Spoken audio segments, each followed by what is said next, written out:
जी दर्शकों, अंतराल तो बाद एक बार मुड़ तो तुहाडा स्वागत है। ਅਸੀਂ ਤੁਹਾਨੂੰ ਦੱਸਦੇ कि इस ਵੇਲੇ ਤੁਸੀਂ ਦੇਖ ਰਹੇ ਹੋ ਸਾਡਾ ਲਾਈਵ ਪ੍ਰੋਗਰਾਮ ਗੁੱਡ ਮਾਰਨਿੰਗ ਸੰਗਤ ਜੀ। ਗਗਨ ਜੀ ਬਿਲਕੁਲ ਜੀ। ਤੇ ਇਸ ਪ੍ਰੋਗਰਾਮ ਦੇ ਵਿੱਚ ਫਿਰ ਤੋਂ ਤੁਹਾਡਾ ਸਵਾਗਤ ਹੈ ਅੰਤਰਾਲ ਤੋਂ ਬਾਅਦ। ਤੇ ਮੇਰੇ ਨਾਲ ਮੇਰੇ ਸਾਥੀ ਰੋਹੀ ਗਰੋਵਰ ਜੀ ਤੇ ਮੈਂ ਗਗਨਦੀਪ ਸਿੰਘ ਅਨੰਦਪੁਰੀ। ਅਸੀਂ ਗੱਲਬਾਤ ਕਰਦੇ ਸੀਗੇ ਅੱਜ ਦੇ ਜਿਹੜਾ ਪਤਿਤ ਪੁਣੇ ਦੇ ਵਿੱਚ ਜਿਹੜਾ ਕਿਸ ਤਰ੍ਹਾਂ ਵਾਧਾ ਹੋ ਰਿਹਾ, ਕੌਣ ਜਿਹੜਾ ਰੋਲ ਨਿਭਾ ਰਿਹਾ। ਜੇ ਅਸੀਂ ਗੱਲ ਕਰੀਏ ਕਿ ਸਾਡੇ ਪ੍ਰਚਾਰਕ, ਕੀਰਤਨੀ, ਕਥਾਵਾਚਕ ਜਿਹੜੇ ਨੇ, ਕਵੀਸ਼ਰ, ਢਾਡੀ, ਉਹ ਕਿੰਨਾ ਵੀ ਪ੍ਰਚਾਰ ਕਰ ਲੈਣ ਪਰ ਉਹਦੇ ਨਾਲ ਜ਼ਿਆਦਾ ਫਰਕ ਨਹੀਂ ਪੈਣਾ। ਉਹਦੇ ਵੀ ਦੋ ਕਾਰਨ ਨੇ। ਜਿੰਨਾ ਚਿਰ ਅਸੀਂ ਆਪਣੇ ਮਨ ਨੂੰ ਨਹੀਂ ਸਮਝਾਉਂਦੇ, ਆਪਣੇ ਮਨ ਦੇ ਨਾਲ ਜਿਹੜਾ ਆ ਸੋਚ ਕੇ ਇਸ ਨੂੰ ਜਿਹੜਾ ਆ ਇਸ ਲਾਈਨ ਤੇ ਨਹੀਂ ਤੁਰਦੇ, ਕਿਉਂਕਿ ਮੇਰੀਆਂ ਗਲਤੀਆਂ ਨੂੰ ਮੈਂ ਸੁਧਾਰ ਸਕਦਾ, ਤੁਸੀਂ ਨਹੀਂ ਸੁਧਾਰ ਸਕਦੇ। ਬਿਲਕੁਲ। ਇਸੇ ਕਰਕੇ ਜਿਹੜਾ ਆ ਸਾਨੂੰ ਆਪਣੇ ਆਪ ਤੋਂ ਪਹਿਲ ਸ਼ੁਰੂ ਕਰਨੀ ਚਾਹੀਦੀ ਆ। ਜੇ ਅਸੀਂ ਵਧੀਆ ਸਮਾਜ ਨੂੰ ਸਿਰਜਣਾ ਆ ਜਾਂ ਵਧੀਆ ਸਮਾਜ ਦੀ ਸਿਰਜਣਾ ਕਰਨੀ ਆ ਤਾਂ ਸਾਨੂੰ ਜਿਹੜੀ ਆ ਲੋਕਾਂ ਤੋਂ ਨਹੀਂ, ਆਪਣੇ ਆਪ ਤੋਂ ਜਿਹੜੀ ਆ ਉਹ ਸ਼ੁਰੂਆਤ ਕਰਨੀ ਪੈਣੀ ਆ।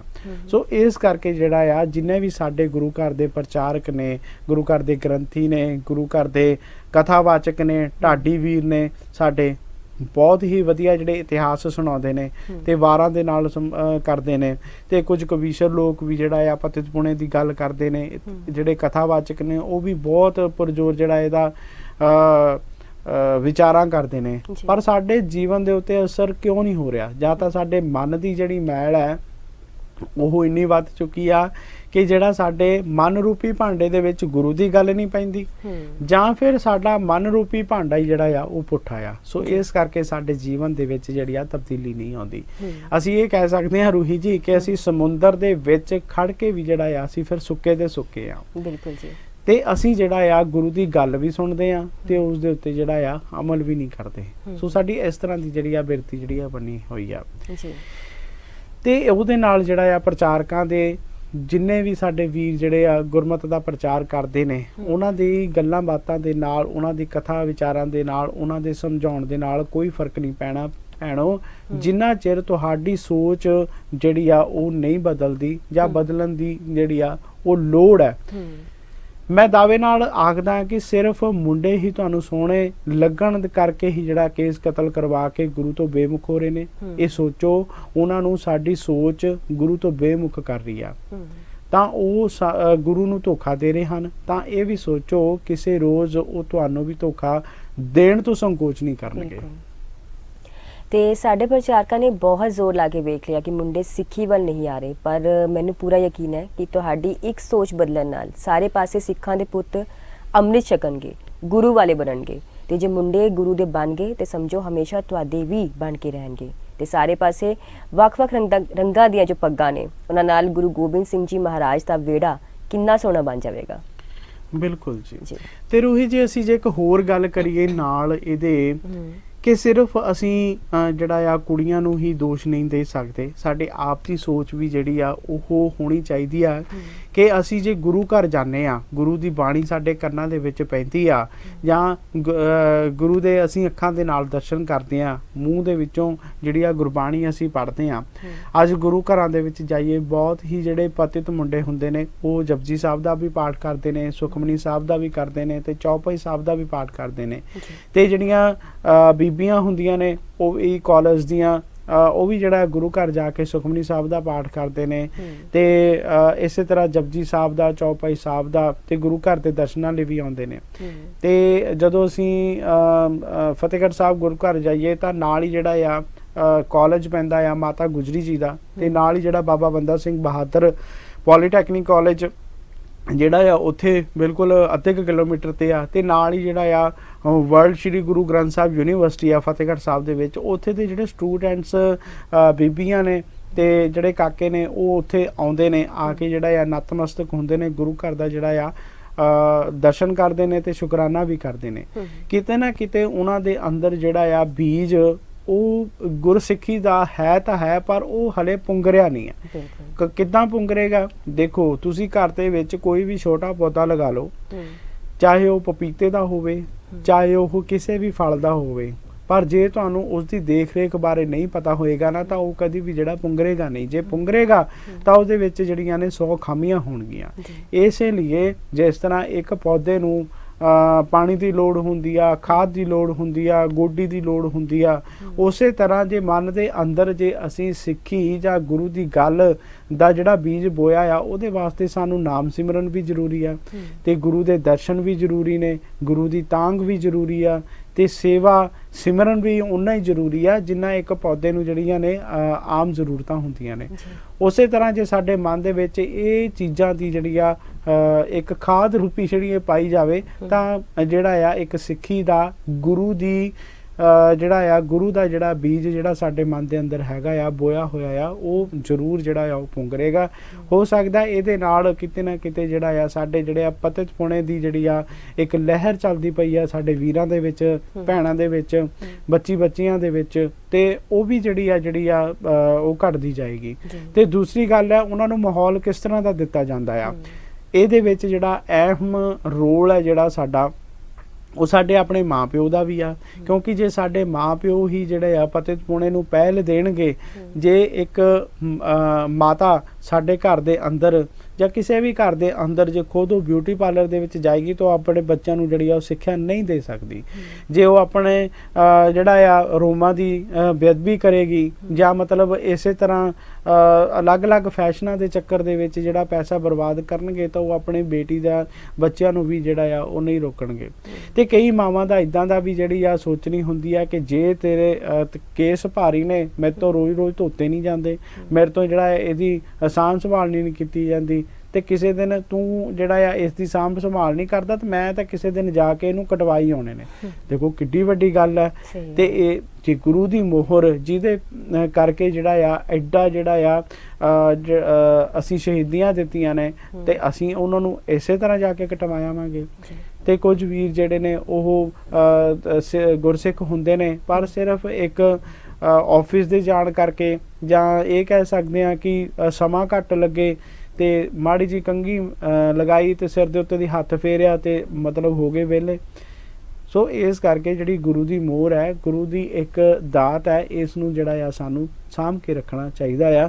ਤੇ ਇਹੀ ਅਸੀਂ ਵੀਰਾਂ ਨੂੰ, ਆਪਣੀਆਂ ਭੈਣਾਂ ਨੂੰ, ਆਪਣੇ ਜਿਹੜੇ ਸਾਡੇ ਤੋਂ ਛੋਟੇ ਨੇ ਬੱਚੀਆਂ ਨੂੰ ਅਸੀਂ ਇਹ ਬੇਨਤੀ ਕਰਦੇ ਹਾਂ ਕਿ ਗੁਰੂ ਦੇ ਲੜ ਲੱਗੋ। ਇੱਕ ਸੋਸ਼ਲ ਮੀਡੀਆ ਤੇ ਰੁਖੀ ਜੀ ਬਹੁਤ ਹੀ ਵਧੀਆ ਵੀਡੀਓ ਵਾਇਰਲ ਜਿਹੜੀ ਹੋ ਰਹੀ ਆ, ਤੇ ਹੋ ਸਕਦਾ ਮੈਂ ਤੁਹਾਨੂੰ ਸੋਮਵਾਰ ਉਹ ਵੀਡੀਓ ਜ਼ਰੂਰ ਦਿਖਾਵਾਂਗਾ ਆਪਣੇ ਦਰਸ਼ਕਾਂ ਨੂੰ। ਇੱਕ ਛੋਟਾ ਜਿਹਾ ਬੱਚਾ ਆ, ਮੇਰੇ ਖਿਆਲ ਚੌਥੀ ਜਾਂ ਤੀਜੀ 'ਚ ਪੜ੍ਹਦਾ ਹੋਏਗਾ, ਤੇ ਹੁਣ ਗੁਰੂ ਅਰਜਨ ਦੇਵ ਜੀ ਦਾ ਜਿਹੜਾ ਸ਼ਹੀਦੀ ਦਿਹਾੜਾ ਆ ਰਿਹਾ ਆ, ਤੇ ਉਹਦੇ ਸੰਬੰਧ ਵਿੱਚ ਜਿਹੜਾ ਸੁਖਮਨੀ ਸਾਹਿਬ ਚੱਲਦੇ ਨੇ, ਤੇ ਹਰ ਇੱਕ ਗੁਰੂ ਘਰ ਦੇ ਵਿੱਚ ਚੱਲਦੇ ਨੇ, ਪੰਜਾਬ ਦੇ ਵਿੱਚ ਵੀ ਆ, ਦੇਸ਼ਾਂ ਵਿਦੇਸ਼ਾਂ ਦੇ ਵਿੱਚ ਵੀ ਆ, ਸਾਰੇ ਪਾਸੇ ਜਿਹੜਾ ਆ।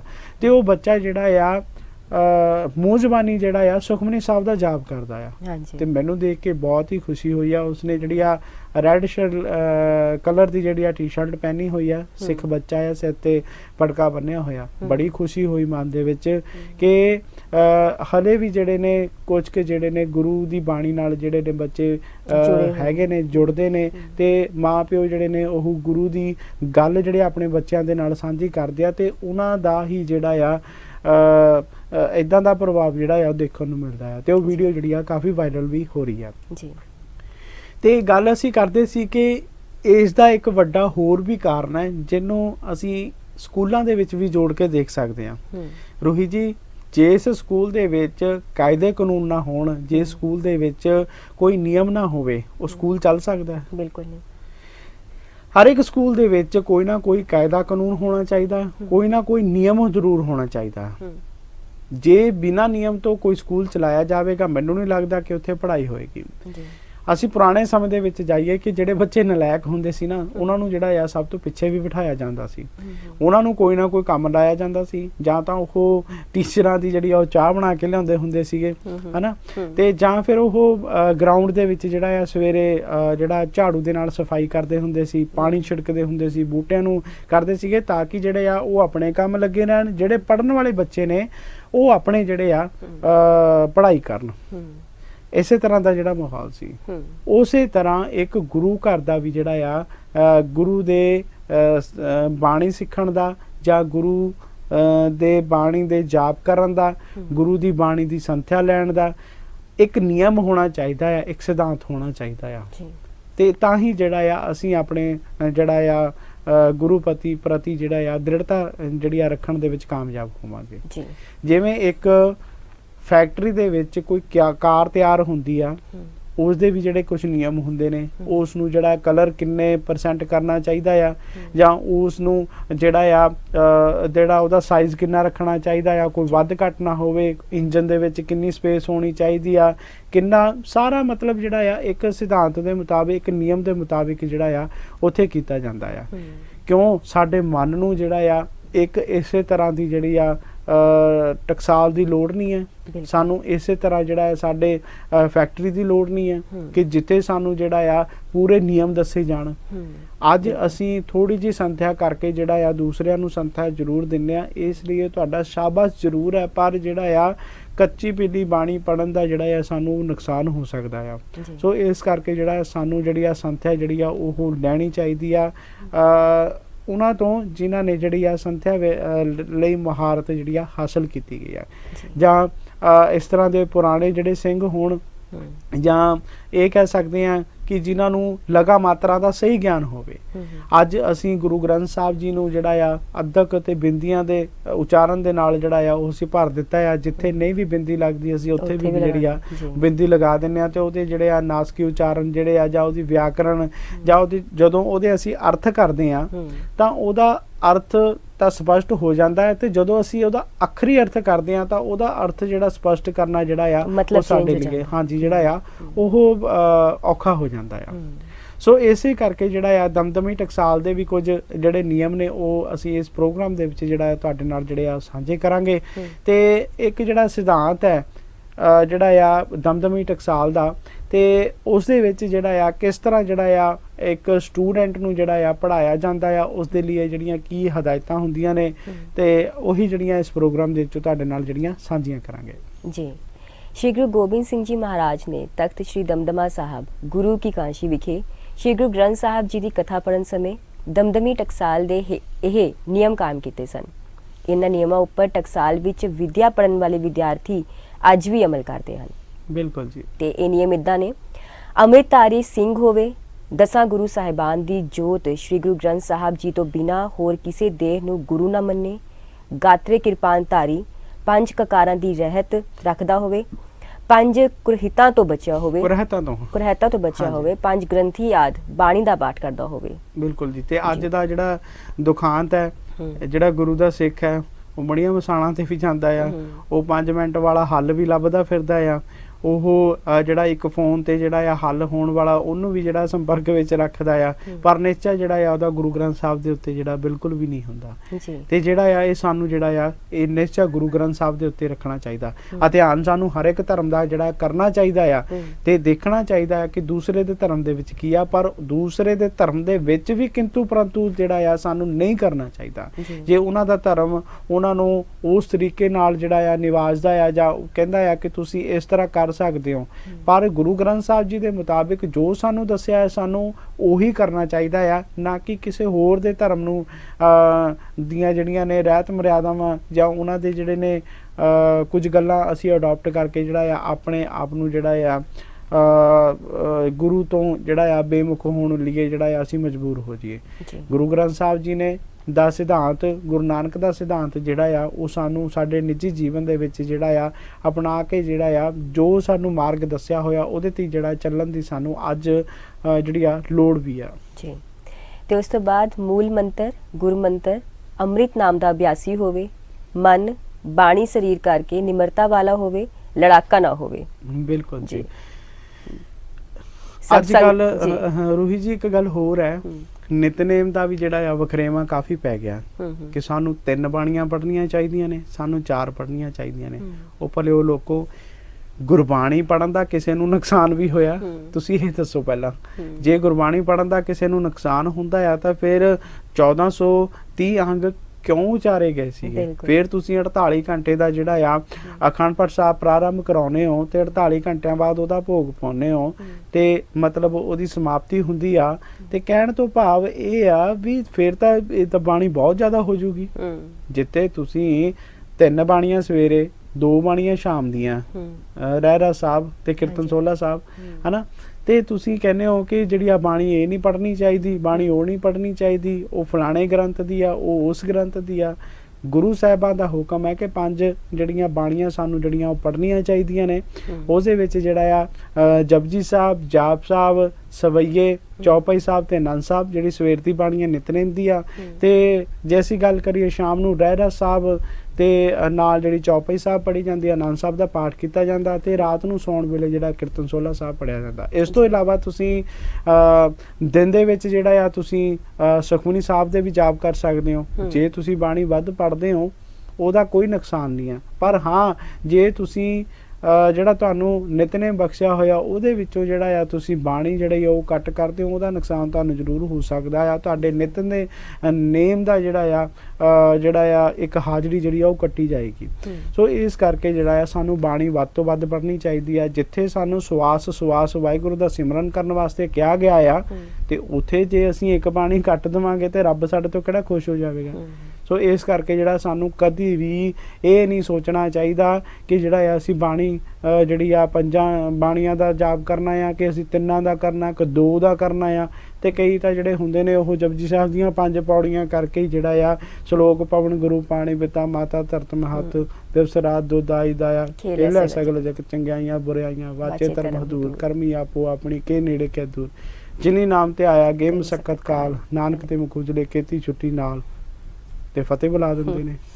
ਨਹੀਂ, ਇਸੇ ਤਰ੍ਹਾਂ ਨਹੀਂ ਕਰਨਾ ਚਾਹੀਦਾ। ਬਾਣੀ ਨੂੰ ਜਿੰਨਾ ਸਾਡੇ ਮਨ ਦੇ ਉੱਤੇ ਜਿਹੜਾ ਆ ਇੱਕ ਮਨ ਰੂਪੀ ਭਾਂਡਾ ਧੋਣ ਲਈ ਜਿਹੜਾ ਆ ਜਿੰਨੀ ਬਾਣੀ ਪੜ੍ਹੀ ਜਾਵੇ ਉਨੀ ਘੱਟ ਹੈ, ਕਿਉਂਕਿ ਇਹ ਮਨ ਜਿਹੜਾ ਆ ਸਾਡਾ ਵਿਕਾਰਾਂ ਦੇ ਨਾਲ ਜਿਹੜਾ ਆ ਉਹ ਮੈਲਾ ਹੁੰਦਾ ਰਹਿੰਦਾ ਆ। ਇਸ ਕਰਕੇ ਸਾਨੂੰ ਬਾਣੀ ਪੜ੍ਹ ਕੇ ਜਿਹੜਾ ਆ ਇਹ ਮਨ ਦੀ ਮੈਲ ਨੂੰ ਜਿਹੜਾ ਧੋਂਦੇ ਰਹਿਣਾ ਚਾਹੀਦਾ ਆ, ਤਾਂ ਕਿ ਜਿਹੜਾ ਅਸੀਂ ਫਿਰ ਵਿਕਾਰਾਂ ਦੇ ਵਿੱਚ ਫਸ ਕੇ ਜਿਹੜਾ ਆ ਆਪਣੇ ਜੀਵਨ ਦਾ ਜਿਹੜਾ ਆ ਇੱਕ ਰਾਹ ਜਿਹੜਾ ਆ ਉਹ ਅਸੀਂ ਸੁਖਾਲਾ ਕਰ ਸਕੀਏ। ਜੀ।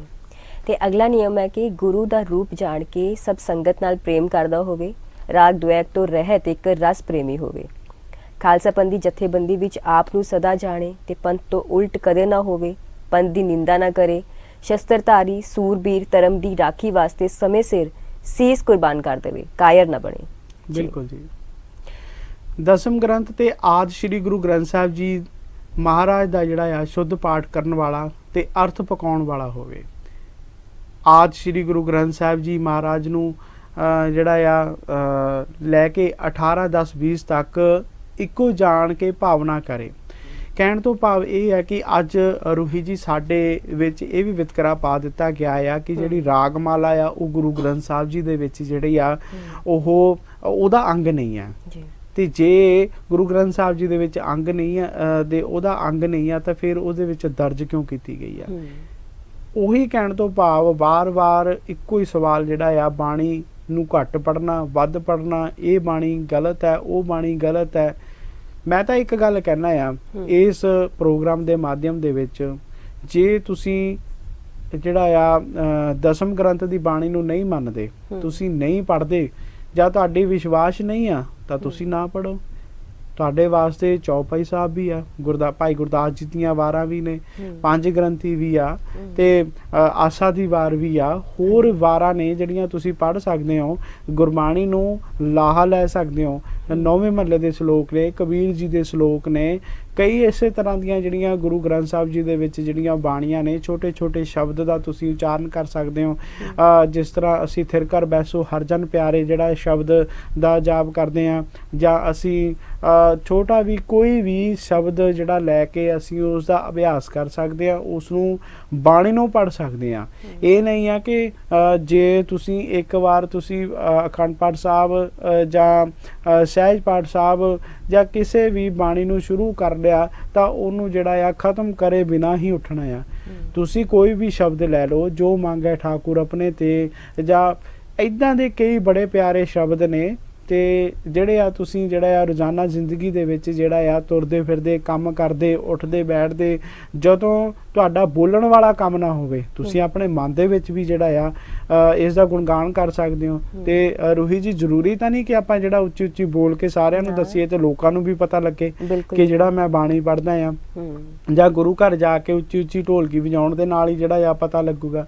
ਸੋ ਇਸ ਕਰਕੇ ਤੁਰਦੇ ਫਿਰਦੇ ਉੱਠਦੇ ਬੈਠਦੇ ਕੰਮ ਕਰਦੇ ਗੱਡੀ ਚਲਾਉਂਦੇ ਵੀ ਤੁਸੀਂ ਆ ਇੰਨੀ ਕਿ ਸਹਿਜਤਾ ਦੇ ਨਾਲ ਬੋਲੋ ਤਾਂ ਕਿ ਜਿਹੜਾ ਦੂਸਰੇ ਬੰਦੇ ਨੂੰ ਡਿਸਟਰਬ ਨਾ ਹੋਵੇ। ਤੁਸੀਂ ਗੁਰੂ ਘਰ ਵੀ ਜਾ ਕੇ ਜੇ ਬਾਣੀ ਪੜ੍ਹਨੀ ਆ ਤਾਂ ਇਸੇ ਤਰ੍ਹਾਂ ਪੜ੍ਹਨੀ ਆ। ਹਾਂ, ਇੱਕ ਗੱਲ ਦਾ ਖਿਆਲ ਸਾਨੂੰ ਰੱਖਣਾ ਚਾਹੀਦਾ ਆ ਰੂਹੀ ਜੀ, ਉਹ ਇਹ ਰੱਖਣਾ ਚਾਹੀਦਾ ਆ ਕਿ ਜਦੋਂ ਵੀ ਅਸੀਂ ਬਾਣੀ ਪੜ੍ਹੀਏ ਕਦੀ ਵੀ ਅਸੀਂ ਨੇਤਰੀ ਬਾਣੀ ਨਾ ਪੜ੍ਹੀਏ। ਨੇਤਰੀ ਬਾਣੀ ਉਹ ਹੁੰਦੀ ਹੈ ਕਿ ਜਦੋਂ ਅਸੀਂ ਕੋਈ ਵੀ ਪਾਠ ਪੜ੍ਹਦੇ ਆ ਤਾਂ ਸਿਰਫ ਅਸੀਂ ਲਾਈਨਾਂ ਦੇ ਵੱਲ ਦੇਖ ਕੇ ਸਿਰਫ ਇਸੇ ਤਰ੍ਹਾਂ ਸਿਰ ਮਾਰਦੇ ਆ ਤੇ ਸਿਰਫ ਉਹ ਸਾਡੇ ਨੇਤਰ ਦੇਖਦੇ ਨੇ ਉਹਨੂੰ ਤੇ ਸਾਡੇ ਜਿਹੜਾ ਆ ਰਸਨਾ ਜਿਹੜੀ ਆ ਉਹ ਰਸਨਾ ਦੇ ਉੱਤੋਂ ਜਿਹੜਾ ਆ ਉਹ ਬਾਣੀ ਦਾ ਜਿਹੜਾ ਆ ਜਾਪ ਨਹੀਂ ਹੁੰਦਾ। ਸਾਨੂੰ ਹੌਲੀ ਹੌਲੀ ਉਸ ਬਾਣੀ ਦਾ ਜਿਹੜਾ ਆ ਜਾਪ ਕਰਨਾ ਚਾਹੀਦਾ ਆ ਤੇ ਜਿਹੜਾ ਆ ਸਾਡੇ 5 ਜਿਹੜੀਆਂ ਗਿਆਨ ਇੰਦਰੀਆਂ ਨੇ ਉਹਨਾਂ ਦੇ ਵਿੱਚ ਉਹਦਾ ਵਾਸਾ ਹੋਣਾ ਜ਼ਰੂਰੀ ਆ, ਤਾਂ ਹੀ ਜਿਹੜਾ ਆ ਕਿਤੇ ਨਾ ਕਿਤੇ ਉਹਦਾ ਫਲ ਜਿਹੜਾ ਆ ਉਹ ਮਿਲੇਗਾ। ਇਸੇ ਤਰ੍ਹਾਂ ਜਿਹੜਾ ਸਾਨੂੰ ਬਾਣੀ ਪੜ੍ਹਨੀ ਚਾਹੀਦੀ ਹੈ। ਇਹ ਨਾ ਹੋਵੇ ਕਿ ਅਸੀਂ ਜਿਹੜਾ ਆ ਗੁਟਕਾ ਸਾਹਿਬ ਦੇ ਵੱਲ ਦੇਖੀਏ ਜਾਂ ਅਸੀਂ ਕੋਈ ਸਹਿਜ ਪਾਠ ਆਰੰਭ ਕੀਤਾ ਹੋਵੇ ਤਾਂ ਅਸੀਂ ਸਾਹਮਣੇ ਦੇਖੀਏ ਕਿ ਅਸੀਂ ਫਟਾਫਟ ਸਿਰ ਮਾਰਦੇ ਹਾਂ, ਇਸੇ ਤਰ੍ਹਾਂ ਨੇਤਰੀ ਬਾਣੀ ਪੜ੍ਹਦੇ ਹਾਂ ਤੇ ਅਸੀਂ ਦੂਸਰੇ ਨੂੰ ਇਹ ਦੱਸ ਦਈਏ ਕਿ ਅਸੀਂ ਘੰਟੇ ਦੇ ਵਿੱਚ ਜਿਹੜੇ ਆ 40 ਅੰਗ ਕਰ ਦਿੱਤੇ ਨੇ, ਅਸੀਂ 60 ਕਰ ਦਿੱਤੇ ਨੇ, ਜਾਂ ਅਸੀਂ 2 ਘੰਟੇ ਦੇ ਵਿੱਚ 80 ਅੰਗ ਕਰਨ ਵਾਲੇ ਵੀ ਹੈਗੇ ਨੇ। ਸੋ ਇਸੇ ਤਰ੍ਹਾਂ ਦੀ ਬਾਣੀ ਦਾ ਪੜ੍ਹੇ ਦਾ ਮੈਨੂੰ ਤਾਂ ਲੱਗਦਾ ਨਹੀਂ ਵੀ ਕੋਈ ਫਾਇਦਾ ਹੋਏਗਾ। ਤੇ ਸੋ ਇਸ ਕਰਕੇ ਜਿਹੜਾ ਸਾਨੂੰ ਇਹਨਾਂ ਚੀਜ਼ਾਂ ਤੋਂ ਵੀ ਜਿਹੜਾ ਆ ਉਹ ਬਚਣਾ ਚਾਹੀਦਾ ਆ ਜੀ। ਤੇ ਅਗਲਾ ਨਿਯਮ ਕਿ ਗੁਰੂ ਇਤਿਹਾਸ 10 ਗੁਰਾਂ ਦਾ ਪੂਰਾ ਜਾਣਨ ਵਾਲਾ ਹੋਵੇ। ਭਾਈ ਗੁਰਦਾਸ ਜੀ ਦੀ ਬਾਣੀ ਤੇ ਭਾਈ ਨੰਦ ਲਾਲ ਜੀ ਦੀ ਬਾਣੀ ਦੇ ਅਰਥ ਪੜ੍ਹੇ, ਦਸਮ ਗ੍ਰੰਥ ਦੀ ਬੀੜ ਸਾਰੀ ਸ਼੍ਰੀ ਮੁਖਵਾਕ ਨਿਸ਼ਚਾ ਕਰ ਪੜ੍ਹੇ, ਹੋਰ ਮਤਾਂ ਦੀਆਂ ਪੁਸਤਕਾਂ ਯੋਗ ਵੇਦਾਂਤ ਆਦਿ ਦੇ ਸਿਧਾਂਤਾਂ ਦਾ ਚੰਗਾ ਜਾਣੂ ਹੋਵੇ, ਇੱਕ ਪਰਮੇਸ਼ਰ ਦਾ ਦ੍ਰਿੜ ਵਿਸ਼ਵਾਸੀ ਉਪਾਸਕ ਹੋਵੇ, ਦੋਵੇਂ ਵੇਲੇ ਸਤ ਸੰਗਤ ਕਰਦਾ ਹੋਵੇ, ਯਥਾ ਸ਼ਕਤੀ ਲੰਗਰ ਲੀੜੇ ਦੀ ਸੇਵਾ ਕਰਨ ਦਾ ਉਦਮੀ ਹੋਵੇ, ਕਿਸੇ ਵੀ ਮਤ ਨਾਲ ਵੈਰ ਨਾ ਕਰੇ, ਸਾਰਿਆਂ ਵਿੱਚ ਪਰਮੇਸ਼ਰ ਇੱਕੋ ਜਿਹਾ ਵਿਆਪਕ ਜਾਣ ਕੇ ਰਹੇ ਤੇ ਜ਼ੁਲਮ ਦਾ ਵੈਰੀ ਹੋਵੇ, ਆਪਣੇ ਖਾਲਸਾ ਧਰਮ ਵਿੱਚ ਪੱਕਾ ਹੋਵੇ, ਮਨ ਵਿੱਚ ਪੂਰਨ ਗਿਆਨ, ਮੁਖ ਵਿੱਚ ਕੀਰਤਨ ਭਗਤੀ, ਸਰੀਰ ਕਰਕੇ ਵਿਰਾਗ ਦਾ ਵਰਤਾਰਾ, ਸਾਧ ਸੰਗਤ ਜੀ ਦੀ ਸੇਵਾ ਕਰੇ। ਬਿਲਕੁਲ ਰੂਹੀ ਜੀ, ਉਹ ਦੇਖਿਆ ਹੀ ਆ, ਹੁਣ ਤੁਸੀਂ ਪੜਿਆ ਆ ਵੀ ਜਿਹੜਾ ਮੁਖ ਵਿੱਚ ਜਿਹੜੀ ਆ ਬਾਣੀ ਹੋਵੇ ਤੇ ਜਾਪ ਕਰਦਾ ਜਿਹੜਾ ਹੋਵੇ। ਉਸੇ ਤਰ੍ਹਾਂ ਜਿਸ ਤਰ੍ਹਾਂ ਮੈਂ ਜਿਹੜੀ ਆ ਪਹਿਲੋਂ ਗੱਲ ਕੀਤੀ ਆ ਕਿ ਜਿਹੜਾ ਆ ਸਾਨੂੰ ਇਹ ਦੱਸਣ ਦੀ ਲੋੜ ਨਾ ਹੋਵੇ ਉੱਚਾ ਕੂਕੈ ਵਾਦਾ ਗਾਵੇ। ਉੱਚਾ ਕੂਕਣ ਦੇ ਨਾਲ ਢੋਲਕੀਆਂ ਛੈਣੇ ਵਜਾਉਣ ਦੇ ਨਾਲ ਪ੍ਰਮਾਤਮਾ ਦੀ ਸਿਫਤ ਸਲਾਹ ਜੇ ਤੁਸੀਂ ਕਰਦੇ ਵੀ ਹੋ ਤਾਂ ਇਸ ਨੂੰ ਜਿਹੜਾ ਆ ਮੇਰੇ ਹਿਸਾਬ ਦੇ ਨਾਲ ਤਾਂ ਜਿਹੜਾ ਆ ਸਾਡੇ ਸਰੀਰ ਦੇ ਉੱਤੇ ਕੀ ਅਸਰ ਹੋਏਗਾ ਜੀ। ਸਿਰਫ ਲੋਕਾਂ ਨੂੰ ਅਸੀਂ ਦੱਸਣ ਵਾਸਤੇ ਕਬੀਰ ਮੁੱਲਾ ਮਨਾਰੇ ਕਿਆ ਚੜ੍ਹੈ ਸਾਈਂ ਨਾ ਬਹਿਰਾ ਹੋਏ। ਉਹ ਪ੍ਰਮਾਤਮਾ, ਉਹ ਵਾਹਿਗੁਰੂ ਜਿਹੜਾ ਆ ਉਹ ਬਹਿਰਾ ਨਹੀਂ ਹੈ, ਉਹ ਤੇਰੇ ਮਨ ਦੇ ਅੰਦਰ ਹੈ। ਤੂੰ ਉਹਨੂੰ ਸਮਝਾ, ਆਪਣੇ ਮਨ ਨੂੰ ਸਮਝਾ ਕਿ ਜਿਹਦਾ ਤੂੰ ਚਿੰਤਨ ਕਰ ਰਿਹਾ, ਜਿਹਨੂੰ ਤੂੰ ਲੱਭ ਰਿਹਾ, ਜੰਗਲਾਂ ਦੇ ਵਿੱਚ ਜਾ ਕੇ ਲੱਭ ਰਿਹਾ, ਆਪਣੇ ਪੈਰਾਂ 'ਚ ਕੰਡੇ ਖਬੋ ਰਿਹਾ, ਉਲਟਾ ਲਟਕ ਰਿਹਾ, ਜਾਂ ਇੱਕ ਲੱਤ ਦੇ ਭਾਰ ਤੇ ਖੜਿਆ, ਜਾਂ ਤੂੰ ਜਿਹੜਾ ਆ ਲਗਾਤਾਰ ਜਿਹੜਾ ਆ ਜੋਗੀ ਬਣ ਕੇ ਜੰਗਮ ਬਣ ਕੇ ਕਿਤੇ ਨਾ ਕਿਤੇ ਤੂੰ ਜਿਹੜਾ ਆ ਉਹ ਧਰਤੀ ਦਾ ਭ੍ਰਮਣ ਕਰ ਰਿਹਾ, ਉਹ ਤੇਰੇ ਮਨ ਦੇ ਅੰਦਰ ਹੈ। ਉਸ ਮਨ ਦੇ ਅੰਦਰ ਨੂੰ ਪਰਮਾਤਮਾ ਨੂੰ ਜਿਹੜਾ ਆ ਖੋਜ, ਨਾ ਕਿ ਉੱਚੀ ਉੱਚੀ ਆਵਾਜ਼ਾਂ ਮਾਰ ਕੇ ਉਸ ਪਰਮਾਤਮਾ ਨੂੰ ਲੱਭ ਕਿ ਪਰਮਾਤਮਾ ਜੇ ਮੈਂ ਉੱਚੀ ਬੋਲੂੰਗਾ ਕਿਤੇ ਨਾ ਕਿਤੇ ਤੈਨੂੰ ਸੁਣੂੰਗਾ ਤੇ ਤੂੰ ਮੇਰੇ ਕੋਲ ਆਏਗਾ। ਉਹ ਤੇਰੇ ਮਨ ਦੇ ਅੰਦਰ ਹੈ। ਆਪਣੇ ਮਨ ਨੂੰ ਜਿਹੜਾ ਆ ਜਿਹੜਾ ਖੋਜ।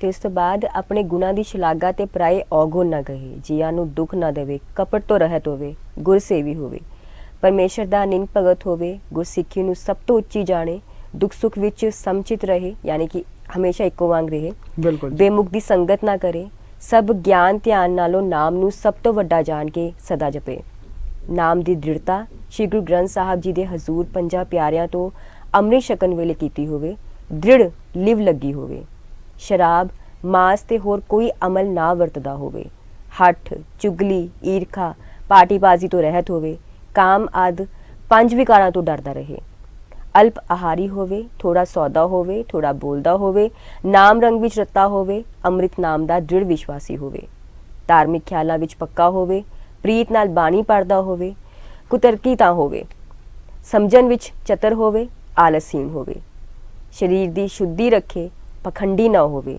ਇਕਾਂਤ ਦੇਸ਼ ਵਿੱਚ ਵਿਦਿਆ ਪਕਾਵੇ, ਅੰਮ੍ਰਿਤ ਵੇਲੇ ਜਾਗਣ ਵਾਲਾ ਹੋਵੇ, ਇਸ਼ਨਾਨ ਦਾ ਹਰ ਰੋਜ਼ ਨਿਯਮੀ ਹੋਵੇ, ਸੰਗਤ ਦੀ ਜਥੇਬੰਦੀ ਵਿੱਚ ਰਹੇ, ਆਗਿਆਕਾਰੀ ਹੋਵੇ, ਲਾਲਚ ਤੋਂ ਰਹਿਤ ਹੋਵੇ, ਪੜ੍ਹਨ ਪੜ੍ਹਾਉਣ ਦੀ ਮੁਫਤ ਸੇਵਾ ਕਰੇ, ਦੇਸ਼ ਆਦਿ ਦੀ ਮਿਹਰ ਤੋਂ ਰਹਿਤ ਹੋ ਕੇ ਗੁਰਮਤ ਗੁਰਬਾਣੀ ਦਾ ਪ੍ਰਚਾਰ ਕਰੇ। ਆਪ ਜੋ ਵਿਦਿਆ ਪੜ੍ਹੀ ਤੇ ਪ੍ਰਾਪਤ ਕੀਤੀ ਅੱਗੇ ਸੰਗਤਾਂ ਵਿੱਚ ਪ੍ਰੇਮ ਨਾਲ ਪੜ੍ਹਾਵੇ, ਆਪਣੇ ਸਰੀਰ ਨਾਲੋਂ ਸਾਰੇ ਸਿੰਘਾਂ ਨੂੰ ਪਿਆਰ ਤੇ ਅਦਬ ਕਰੇ, ਠੱਗੀ ਨਾ ਮਾਰੇ, ਝੂਠ ਨਾ ਬੋਲੇ, ਹਰ ਹਾਲਤ ਵਿੱਚ ਪਿਆਰੀ ਸਿੱਖੀ ਨਾ ਤਿਆਗੇ, ਨਾਸਤਕ ਨਾ ਹੋਵੇ, ਮਨ ਬਾਣੀ ਸਰੀਰ ਕਰਕੇ ਗੁਰੂ ਨੂੰ ਅੰਗ ਸੰਗ ਜਾਣੇ, ਨਿਰ ਅਭਿਮਾਨ ਹੋ ਕੇ ਸੱਚਾ ਪ੍ਰੇਮ ਲਾ ਕੇ ਆਪ ਜਪੇ, ਹੋਰਨਾਂ ਤੋਂ ਜਪਾਏ, ਜੀਵਨ ਮੁਕਤੀ ਪਾਵੇ। ਜੀ ਬਿਲਕੁਲ ਜੀ ਰੂਹੀ ਜੀ, ਇਸੇ ਤਰ੍ਹਾਂ ਦਾ ਜਿਹੜਾ ਆ ਇਹ ਦਮਦਮੀ ਟਕਸਾਲ ਦੇ 25 ਨਿਯਮ ਸੀਗੇ। ਜੇ ਅਸੀਂ ਇਹਨਾਂ ਚੋਂ 5-7 ਵੀ ਜਿਹੜਾ ਆ ਅਸੀਂ ਮੰਨ ਲਈਏ ਤਾਂ ਹੋ ਸਕਦਾ ਕਿਤੇ ਨਾ ਕਿਤੇ ਸਾਡੇ ਜ਼ਿੰਦਗੀ ਦੇ ਵਿੱਚ ਜਿਹੜਾ ਆ ਉਹ ਸੁਧਾਰ ਹੋ ਸਕਦਾ ਆ। ਹਾਂਜੀ, ਕਿਉਂਕਿ ਸੁਧਾਰ ਲਿਆਉਣਾ ਹੀ ਸਾਡੀ ਜ਼ਿੰਦਗੀ ਦੇ ਵਿੱਚ ਜਿਹੜਾ ਆ ਉਹ ਪਹਿਲ ਕਦਮ ਹੈ। ਅਸੀਂ ਗੁਰੂ ਵੱਲ ਜਿਹੜਾ ਆ ਇੱਕ ਕਦਮ ਪੱਟਾਂਗੇ ਤਾਂ ਗੁਰੂ ਸਾਡੇ ਵੱਲ ਜਿਹੜਾ ਆ ਕਰੋੜਾਂ ਕਦਮ ਪੱਟ ਕੇ ਜਿਹੜਾ ਆ ਸਾਡੇ ਵੱਲ ਆਏਗਾ। ਅਸੀਂ ਇੱਕ ਜਿਹੜਾ ਆ ਯਤਨ ਤਾਂ ਕਰੀਏ, ਬਿਲਕੁਲ, ਇੱਕ ਅਸੀਂ ਉਪਰਾਲਾ ਤਾਂ ਕਰੀਏ।